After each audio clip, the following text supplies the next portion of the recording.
25 വർഷത്തിന്റെ മുകളിൽ തന്റേതായ വ്യക്തിമുദ്ര പതിപ്പിച്ച ഒരാളെയാണ് നമ്മൾ ഇന്ന് പരിചയപ്പെടുന്നത്. ബാലേട്ടൻ.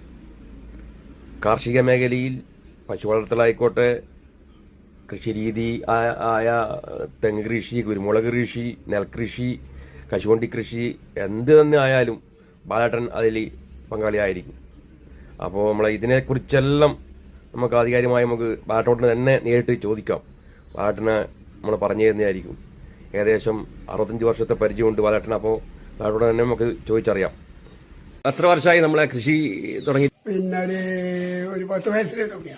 10 വയസ്സിലേ തുടങ്ങിയത്. അന്നത്തെ കൃഷിയും ഇന്നത്തെ കൃഷിയും തമ്മിൽ ഒന്ന് പറയാമോ? അന്നത്തെ കൃഷിയുടെ ഗുണം ഇപ്പൊ ഇല്ല. ഇപ്പൊ ഇല്ല അല്ലേ? ഇല്ല. ശരി. ഏകദേശം പിന്നെ അന്ന് ഒക്കെ ലാഭം ഇന്ന് ലാഭമില്ല. ഇല്ല, അല്ല നഷ്ടം തന്നെ. നഷ്ടം. ഇന്ന് പണ്ടാരെ പറഞ്ഞാൽ ശരി. അന്ന് നമുക്ക് ഒരുത്തൻ തേങ്ങ കുറച്ചായി 1000-1500 തേങ്ങ വരും. ഇന്ന് കുറച്ചാൽ 100 കഴിഞ്ഞാൽ വരും. അത് പോയില്ലേ പൈസ? ഓനാ പറഞ്ഞ കൂലി. എന്ത് പണിയാ നമ്മൾ എടുക്കണ്ടേ? പിന്നെ ഇന്ന് വയലിൽ പോയ കൂലിയ പണ്ടത്തെ പോലെ വയലിൽ പോവേ പണ്ട് പണിയെടുത്താലാ കൂലി. ഇന്ന് പണിയെടുക്കണ്ട. പണ്ടത്തെ ഈ കൃഷി രീതിയും ഇപ്പോഴത്തെ കൃഷി രീതിയും കുറിച്ചിട്ടൊന്നും പറയാമോ? ഇപ്പം നെൽകൃഷിയെല്ലാം ചെയ്യുമ്പോ ഇപ്പം പണിയില്ല. പണ്ട് പണിയുണ്ട്. പണ്ട് കാലി കൂട്ടിയിട്ടെല്ലാം കൂട്ടിയ പണിയുണ്ട്. ഇപ്പൊ അണ്ണന്മാർ വന്നിട്ട് ഒറ്റ ദിവസം കൊണ്ട് 10 ഏക്കറി നട്ട് പൈസ മുറിച്ചു പോകും. അതെ. ആ ഗുണവും അതിന് സംതൃപ്തി ഇല്ല. ഇല്ല. അതിന്റെ പകുതി കിട്ടൂല.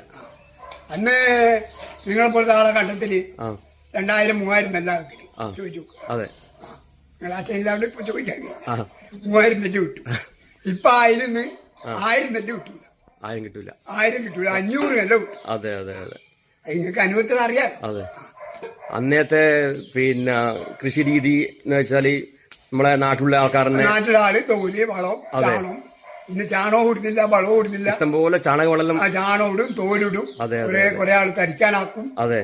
ഇന്ന് അങ്ങനത്തെ ഒരു പരിപാടി ഇല്ല. ഇപ്പം കുറച്ച് കോഴി വളം കൊണ്ടുവന്ന് പാറ്റും. പാറ്റിയാ പാറ്റി. ചില ആൾക്കാർ പാറ്റില്ല. ചില ആള് പറ്റും. കുറെ രാസവളം പാറ്റി. അതെ അതെ അതെ. കുമ്മായം ഇട്ടില്ല. അതെ അതെ അതെ. അങ്ങനെയാ പരിപാടി. അതെ അതെ അതെ. അന്നത്തെ കൃഷി ഇന്നത്തെ കൃഷിയല്ലേ. പിന്നെ വിത്തിനെ കുറിച്ചൊന്നും പറയാൻ പറ്റുമോ? ഇന്നത്തെ വിത്ത് ഇന്നത്തെ കണക്കിൽ 10 അതിപ്പം അടുത്ത പ്രാവശ്യം വരും 10 ഈ വള്ളിയോട്ട് വയലില് രണ്ടാമത്തെ വിള അല്ലേ എടുക്കാറ്?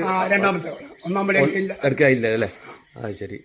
പിന്നെ 3ാം വിള ഇത് നമ്മളെ ഇടവള ഇല്ലല്ലോ. ഇല്ല അല്ലേ? പയരും മുമ്പേ പയരോടല്ലേ. ഇപ്പൊ പയരും രണ്ടാള് പയരോടി. പച്ചക്കറി എന്തെങ്കിലും വെള്ളേരിയെല്ലാം മുമ്പ് നടലുണ്ടായിരുന്നു. അത് നടന്നില്ല അല്ലേ? അതന്നെ. ഇപ്പൊ ഈ ബുദ്ധിമുട്ട് തന്നെ ഈ നടന്ന ബുദ്ധിമുട്ടല്ല. അനങ്ങാൻ പഠിച്ചു. മുമ്പിടെ പൊരിച്ച് വേഗം പൊരിച്ചിട്ട് ഇപ്പൊ മീൻ മേടിച്ചു കൊടുന്നു. പൊരിച്ചും കഴിച്ചും തിന്നു. അതെന്റെ പരിപാടി.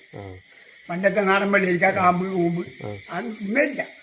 അത് ഇപ്പൊ നെല്ലിന്റെ ഇത് ഏകദേശമായി. അപ്പൊ ഈ പശുവിന്റെ വളർത്തലിപ്പം പശുവിന്റെ ഇതിനെ പറ്റി ശരിക്കും നോക്കാൻ കഴിയെങ്കിൽ ലാഭമുള്ള ലാഭമുള്ള അത് വലിയ മോശമില്ല. എത്ര പശുക്കളുണ്ട് ഇപ്പം? എനിക്ക് 2 പൈ. 2 പൈയുണ്ട്. 2 കർച്ചകളുണ്ട്.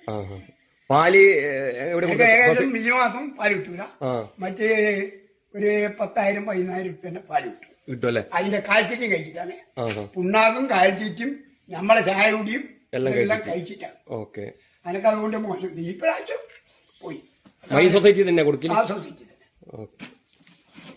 സൊസൈറ്റിയുടെ വീട്ടിനെ പറ്റി വരുന്നുണ്ട്. എന്തായാലും നമ്മളെ ചിങ്ങൊന്നായിട്ട് കണ്ടതിൽ സന്തോഷം ബാലേട്ട. Thank you. മക്കള് എന്താ ചെയ്യുന്നത്? പറഞ്ഞില്ല. ഒരുത്തൻ പുറത്ത്, ഒരുത്തൻ മാഷ്, ഒരുത്തൻ നമ്മളെ ബസ് പണി അല്ലേ? Okay okay okay. എല്ലാവരും സന്തോഷം.